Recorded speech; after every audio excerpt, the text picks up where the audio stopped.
Muy bien, chicos, el día de hoy vamos a ver cómo se clasifican los seres vivos. Es el tema 2 o 3, dependiendo de cómo lo quieran ver, si contamos la unidad cero de metodología de la investigación. Y pues básicamente vamos a ver en qué consiste la clasificación de los microorganismos y sobre todo pues por qué es tan importante, ¿no? Antes de comenzar, como siempre les procuro hacerles una recomendación. Pues este cuate hace un par de años inventó un método para diagnosticar el cáncer, ¿no? Entonces, pues este cuate se llama Jake Andraka, por ahí está el video en YouTube. Es la explicación que hacen en un congreso en Puebla que se llama La Ciudad de las Ideas, muy bueno. Espero que algún día puedan ir o ver las transmisiones en Facebook. Hay muchas de las conferencias, no solamente de Jake, de muchas personas, que son pues punta de lanza en cuanto a la innovación científica y tecnológica en el país, ¿no? Lo relevante de esto es que, bueno, Jake sufrió la pérdida de un ser querido y dijo, pues no es posible que la gente esté muriendo porque no podemos diagnosticar el cáncer, ¿no?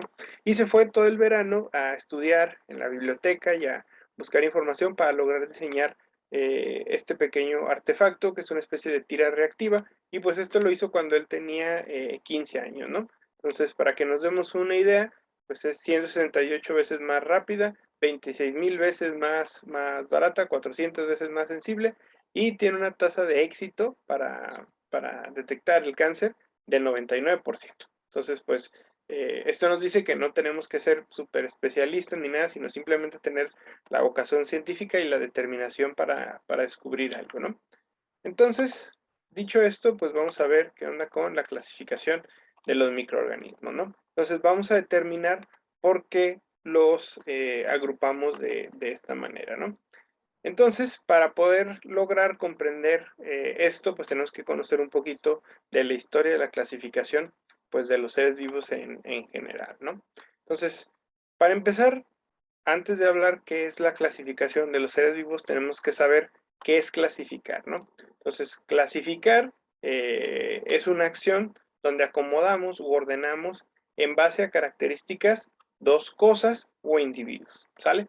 Entonces, aquí tenemos una especie de árbol filogenético y aquí tenemos algunos criterios de clasificación. Entonces, a partir de aquí empezamos a clasificar las células que son eucariotas. Entonces, las bacterias no tienen núcleo bien definido, por lo tanto son procariotas y quedan fuera del resto del grupo, ¿no?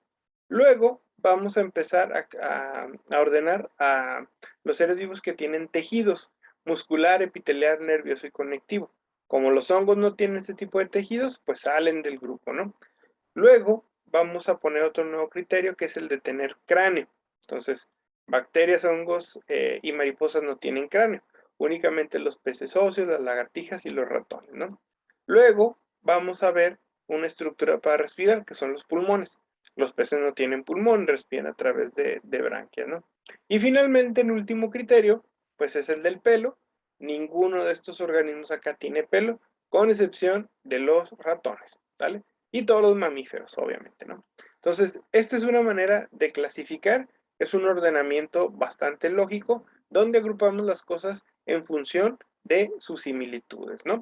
Entonces, vamos a ver por qué es tan importante esto. Bueno, para empezar hay que ver qué es la clasificación de los seres vivos, ¿no? Entonces, la clasificación de los seres vivos es básicamente una ciencia, una actividad que se ocupa de organizar todas las especies de los organismos. Entonces, hay muchísimas especies, por lo cual, pues no es una tarea sencilla. Entonces, imagínense establecer criterios para tratar de agrupar a los helechos, a las diferentes plantas que producen frutos, a las anémonas, a los camarones y crustáceos, a los lobos, a los árboles superiores, etcétera, etcétera, pues es algo bastante complejo. Ahorita dimos un ejemplo muy sencillito de qué características podemos llegar a considerar, pero eso nada más son criterios muy arbitrarios. Ahorita vamos a ver qué otros criterios se utilizan en la actualidad. Entonces, ya que dijimos qué es clasificar, pues hay que determinar su importancia, ¿no? Entonces, la clasificación no solamente permite un pensamiento ordenado, un pensamiento técnico, un pensamiento científico. El clasificar tiene un principio de utilidad. ¿Por qué? Porque desde que el hombre era una criatura primitiva, tuvo necesidad de poder determinar y diferenciar las cosas que se podían comer, pues obviamente por un instinto de preservación y de alimentación, tocar y oler. Entonces, eso es lo que inició la ciencia de la clasificación, ¿no? Entonces, últimamente, clasificar nos sirve para saber qué es útil y qué no lo es, ¿sale? Entonces, ya que sabemos qué es clasificar, cuáles criterios se pueden utilizar y por qué es importante, pues vamos a decir cuánto de lo que está vivo conocemos. Entonces, aquí tenemos a los diferentes grupos de seres vivos, con excepción de los virus, ya habíamos dicho que los virus no están vivos, y aquí, de este lado, tenemos el porcentaje de accesibilidad al cual tenemos, ¿no? Entonces, obviamente los animales, mamíferos, aves y peces, dado que son muy grandes, pues tenemos acceso alrededor del 90% de ellos, ¿no? Entonces, esto quiere decir que el 10% no se ha encontrado o descubierto. Luego vienen los artrópodos y los invertebrados, que son los insectos. Solamente conocemos el 10% de ellos. Debido a su tamaño, su ciclo de vida tan corto, pues es un poquito más difícil de, de estudiarlos, ¿no? Y de encontrarlos también. Luego vienen los nemátodos, únicamente conocemos el 3%, que son todos ¿cómo se llaman? Los gusanos. Luego vienen las plantas superiores, también conocemos más del 90%, pero eso no quiere decir que no haya todavía especies que encontrar. Luego vienen las algas, conocemos alrededor del 70%. Nos faltan muchas porque muchas de ellas son pues, de hábitat marino, algunas son microscópicas, entonces es muy difícil pues estudiarlas, ¿no? De los hongos, fíjense que poquito, nada más el 5%. Bacterias ni se diga, no se ponen de acuerdo los científicos, entre el 1 y el 10%. De las arqueas todavía muchísimas menos, que son los extremófilos, de los cuales por cierto voy a hablar un poquito mañana, entre el 0.1 y el 1%, y de los virus, que vuelvo a repetir, no son seres vivos, solamente hemos descubierto alrededor del 4%. Entonces, la ciencia de la clasificación de los seres vivos todavía tiene chamba para rato, porque cada vez que se descubre un nuevo ser vivo, hay que analizar sus características para clasificarlo y acomodarlo dentro del árbol de la vida. ¿Vale?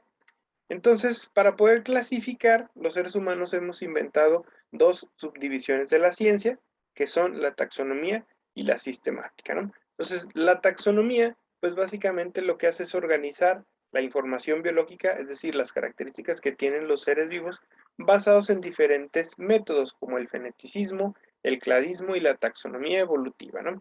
La que más se utiliza es la taxonomía evolutiva, y cuando los seres vivos no están vivos o no se conoce mucho de ellos o únicamente existe el registro fósil, pues utilizamos el criterio paleontológico, ¿sale? Estudiamos los fósiles, ¿no? Y básicamente lo que hace es describir el fenómeno de la vida y tratar de clasificarla, ¿no? Por otra parte, la sistemática lo que hace es estudiar la diversidad de los seres vivos. Es algo parecido a la ecología. Y de esta manera lo que hace es conjuntar la información filogenética, ecológica y también paleontológica para tratar de encontrar la mejor forma de acomodar a los seres vivos dentro del árbol de la vida. ¿Vale? Entonces, para que nosotros lo podamos ver así, la taxonomía es una disciplina que clasifica a los seres vivos y la sistemática lo que hace es estudiar las relaciones evolutivas entre los organismos, ¿vale? Ahorita vamos a ver algunos ejemplos de árboles filogenéticos, ¿no? Aquí tenemos un ejemplo, ¿sale? Estos son algunos de los osos que se conocen, ¿sale? Entonces, sabemos pues que existen tres grandes familias, la Ursine, subfamilias, perdón, la Tremartine y la Ailuropodine, ¿sale? Entonces, los osos del género Ursus se pueden dividir en cuatro especies: arctos, marítimos, americanos y tibetanos. Entonces son el oso pardo, el oso polar, el oso negro americano y el oso negro asiático, ¿vale? Por otra parte, pues hay otros osos donde ya no pertenecen al mismo género y obviamente pues a la misma especie. Aquí tenemos a uno de los más representativos, que por cierto ya no está en peligro de extinción afortunadamente, que es el Ailuropoda melanoleuca, que es conocido también como el panda gigante. Entonces, esto es un ejemplo de cómo se denominan a través de palabras griegas y en latín los géneros y las especies de los animales en su forma común para darles su nombre científico. ¿Por qué es importante darles el nombre científico? Porque vamos a suponer que aquí en México hubiera osos de anteojos, ¿sale? Son unos ositos muy particulares que parece que tienen como unos ojos, tienen unas manchas en sus ojitos. Pero a alguien a lo mejor no le gusta la palabra antojos y le dice oso de lentes, en el sur, por decir algo. Y acá en el norte utilizamos otro término, oso de gafas, por decir algo. Entonces, ¿qué pasaría con esto?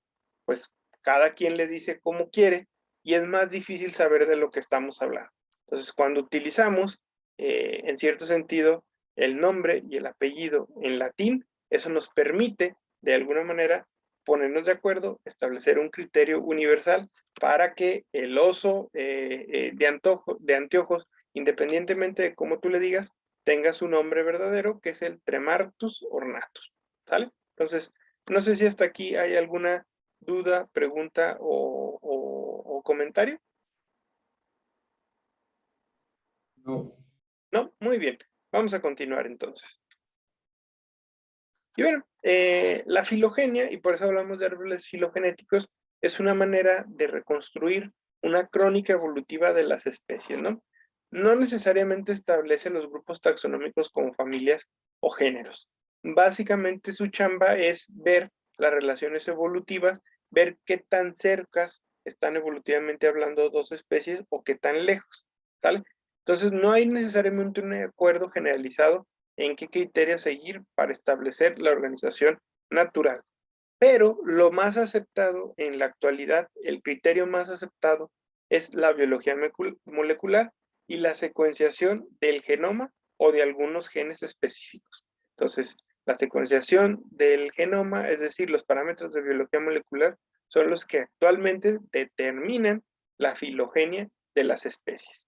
Es decir, sabemos cómo han evolucionado las cosas dependiendo de qué tanto sabemos de su genoma, de su DNA. Ahora, si se fijan, esto que decíamos hace rato, pues es bastante complejo. Nada más analizando las diferentes razas y variedades de perros, pues nos damos cuenta en que es muy difícil conocerlos todos. Nada más de una sola especie. Ahora imagínense de los microbios que vamos a ver más adelante, lo complicado que son. Entonces, no sabemos de muchos, vamos a decirlo, variedades de perros y tampoco lo conocemos todos los microorganismos, ¿no? Pero entonces, nada más en este ejemplo hay 1, 2, 3, 4, 3, 4, 5, 6, son 30 perritos de diferentes razas, pero cada uno pues tiene su nombre particular, ¿vale? Ahora, los seres vivos se pueden clasificar de diferentes maneras. Obviamente ya vimos que estos criterios pueden usarse o no, dependiendo de la conveniencia del autor y de lo que queramos descubrir, ¿no? Entonces, ¿cuáles son estos criterios? Son básicamente 4. El tipo de nutrición, el número de células, si tienen o no núcleo en las células y sistema de endomembrana, y la presencia o no de pared celular. Entonces, vamos a analizarlos. Según el tipo de nutrición, podemos tener seres vivos autótrofos y heterótrofos. Los autótrofos son todos aquellos que producen su propio alimento, también son conocidos como los seres vivos fotosintéticos, y aquí encontramos a los fotótrofos y los quimiorganótrofos. Entonces, ¿qué quiere decir esto? Que hay seres vivos, principalmente las plantas, que producen su propio alimento a través de la luz solar, pero también hay otros que son los quimiorganótrofos, que básicamente lo que hacen es obtener su energía a través de la degradación de algunos compuestos químicos, ¿no? Luego existen los heterótrofos, que son como ustedes, como yo, que no producimos nuestro propio alimento, sino que lo tenemos que obtener del medio circundante, ¿no? Por otra parte, tenemos también el criterio del número de células. Hay seres unicelulares que tienen solamente una célula, como algunas bacterias. Luego también tenemos a los seres pluricelulares, que son aquellos que son los que tienen más de una célula, ¿vale? Entonces, esos son dos de los criterios que llevamos hasta ahorita, ¿no? Entonces, aquí hacemos una pausa para hacer una serie de preguntas, ¿no? Entonces, Miriam, no sé si nos puedes decir otro sinónimo de pluricelular.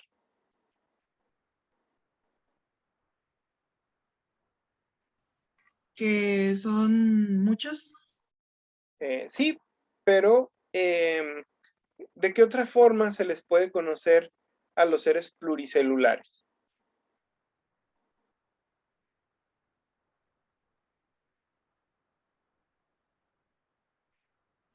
No, profe, no. ¿No? Bueno, en algunos libros viene también el término como multicelular, ¿vale? Son la misma cosa, nada más cambia el vocablo. Ok, continuamos entonces. También si el otro criterio es si las células tienen o no núcleo. Entonces, hay células procariotas donde no hay un núcleo bien definido, que son las bacterias y las arqueas, y el resto constituyen el dominio eucaria, que son las que sí tienen núcleo, ¿tal? Son los eucariotas. Por otra parte, tenemos a los seres vivos que tienen o no pared celular. Los animales no tienen pared celular en sus células y el resto de los seres vivos sí la tienen. Lo tienen las plantas, lo tienen los hongos, lo tienen las bacterias y lo tienen las arqueas. ¿Sale? Entonces, esos son algunos criterios y continuamente salen más, ¿no? Entonces, para que nos demos una idea, pues estos criterios fueron cambiando a lo largo del tiempo, desde Linneo, padre de la botánica y de la sistemática y filogenia, hasta lo que tenemos hoy en día, que son los estudios de Gus. Entonces, Linneo fue el que empezó acomodando a las cosas en dos grandes grupos, vegetales y animales, y luego llegamos hasta los 90, que es el sistema que utilizamos en la actualidad, donde se agrupan por dominios, bacterias, arqueas y eucariotas. Entonces vamos a ver así rápidamente. El primero en darse cuenta en que los seres vivos tenían una disposición de clasificación natural, pues fue Aristóteles. Él se dio cuenta que los seres vivos tienen diferentes características, agrupó a los seres vivos en dos grandes grupos, animales y plantas. A los animales los subclasificó en aquellos que tenían sangre roja y los que no tenían sangre roja, ¿no? Por otra parte, se dio cuenta que había dos tipos de plantas, las que tenían flores, son las fanerógamas, y las que no tienen flores, que son pues las criptógamas. Entonces, él fue el primero en darse cuenta de esto.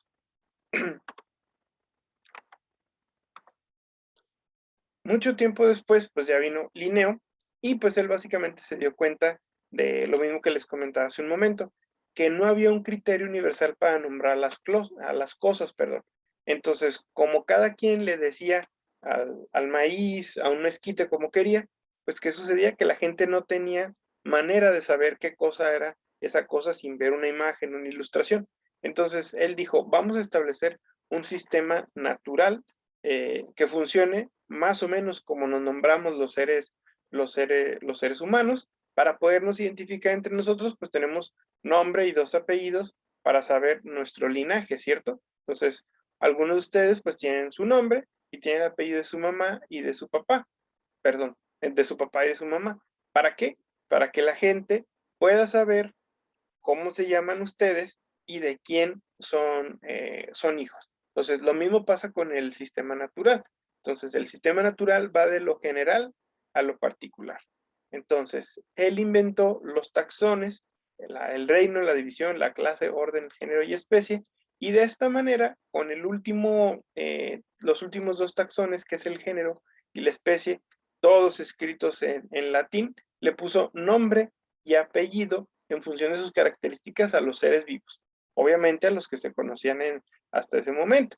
Entonces, de esta forma, el sistema natural predominó. ¿Por qué? Porque era fácil de usar, era bastante lógico y congruente, y ayudaba pues a la gente, no solamente a los científicos, sino a la gente común, a describir especies, a poderlas ordenar y a saber a qué era lo que más se parecía. Entonces, desde ese entonces seguimos utilizando parte de este sistema, ¿no? Entonces, este sistema, que es el sistema natural, también se le conoce como la nomenclatura binomial. Entonces, básicamente la nomenclatura binomial, pues lo que hace es nombrar las cosas con un binomio. Entonces, un binomio que consiste de el nombre del género y el epíteto o nombre específico. Entonces, a esto se le conoce como nombre científico y es lo mismo que el nombre y el apellido. Normalmente se utilizan nombres en latín o de raíz grecolatina o palabras latinizadas. ¿Para qué? Para poder nombrar algo.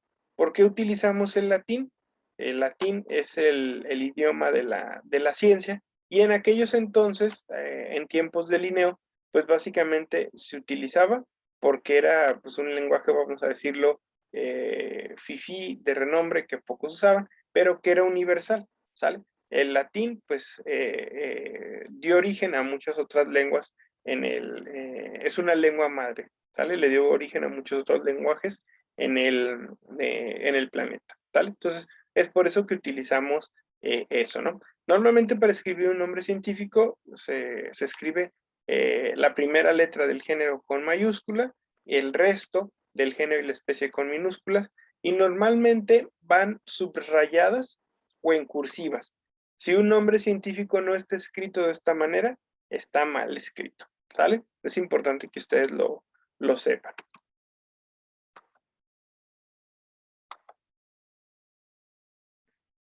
Después vino Haeckel analizando los estudios de Linneo y propuso la creación de otro reino donde echaban a todos los microorganismos, ¿no? El Monera o Protista o Protoctista. Entonces ya teníamos 3 reinos, plante, protista y animal. Entonces Haeckel pues era también ecólogo y pues él para él era relativamente sencillo ver las características evolutivas y ecológicas que tenían los seres vivos y por eso propone ese nuevo reino, ¿no? Luego viene Whittaker, mucho tiempo después, y se da cuenta que podemos tener 5 reinos, ¿no? Este seguramente fue el que ustedes conocieron en secundaria, prepa, ¿no? Porque todavía no están actualizados muy bien los libros, ¿no? Entonces él puso el reino Monera, donde estaban las bacterias, el protista, donde estaban los protozoarios, el plante donde estaban las plantas, el fungi donde estaban los hongos y la animalia que es donde estamos todos nosotros, ¿no? Y por allá de los 90 se creó este nuevo criterio, porque obviamente las herramientas tecnológicas fueron creciendo. Una de ellas pues fue la secuenciación del DNA y vino el doctor Carl Woese y empezó a hacer la secuenciación de un gen, que fue el gen 16S ribosomal. Los ribosomas pues son parte de la célula que se encargan de sintetizar las proteínas. Todos ustedes tienen ribosomas, yo tengo ribosomas, el pasto tiene ribosomas, un mezquite tiene ribosomas, su perrito, su gatito tienen ribosomas. Entonces es algo común que tenemos todos los seres vivos, pero que es diferente. Si alguien sacara la secuencia del gen que codifica para mi ribosoma, pues vería que es idéntico al de Jessica, al de Marta, al de Miguel, al de Michelle. Serían idénticos. ¿Por qué? Porque todos somos humanos, ¿sale? Sin embargo, la secuencia de mi ribosoma es diferente a la de un perrito, a la de un gatito, a la del mezquite. Entonces, con este criterio, Carl lo que hizo fue empezar a secuenciar varias cosas de las cuales ya teníamos acceso a ellas, varios animales y seres vivos, y se percató que todo caía en una especie de 3 grupos, ¿no? Entonces, a estos grupos los llamó arqueas, ya no se dice arcobacterias, el término es arqueas, eh, eh, eubacterias, que son las bacterias verdaderas, y los eucariotas. Entonces, este fue uno de los primeros árboles de la vida que se realizaron con esta técnica de secuenciación de DNA, pero en la actualidad, pues ya está un poquito más refinado. Es el árbol de la vida tal cual. Obviamente el original está en inglés, pero ya se hizo la traducción al español. Entonces, para que nos demos una cuenta de nuestra humildad, entre más cercano estés a la base, pues es un animal más primitivo. No quiere decir que sea menos evolucionado, sino que es más antiguo, ¿sale? Entonces, toda esta rama que tenemos por aquí son las bacterias, todo esto que tenemos aquí son las arqueas, que son los extremófilos básicamente, y a partir de aquí empieza nuestra línea evolutiva, ¿no? Entonces, aquí tenemos a las plantas, luego tenemos a los hongos, y en esta pequeña ramita estamos usted y yo, ¿sale? Entonces, todo lo que vamos a estudiar dentro del curso no está en esta rama, está en estas dos ramas, que son los extremófilos, de los cuales, como ya dije al inicio de la reunión, se conoce muy poquito de ellos, prácticamente nada, y por eso la gran mayoría de los estudios en microbiología están hechos de las verdaderas bacterias, que son las de acá. Entonces, eso que nos dice, si sumamos estas dos cositas, no conocemos ni el 5% de toda la vida que hay en el planeta, ¿sale?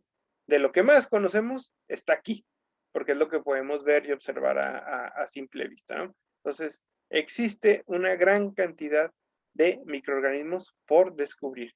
De hecho, y siempre hago este ejemplo, si vinieran los extraterrestres y como en las películas siempre dicen, llévenme con su jefe o con la especie dominante, pues no seríamos nosotros, serían las bacterias, que son muchísimo más diversas y muchísimo más abundantes y en peso seco son más pesadas que todos los seres humanos juntos y que todas las formas de vida juntas casi, ¿no?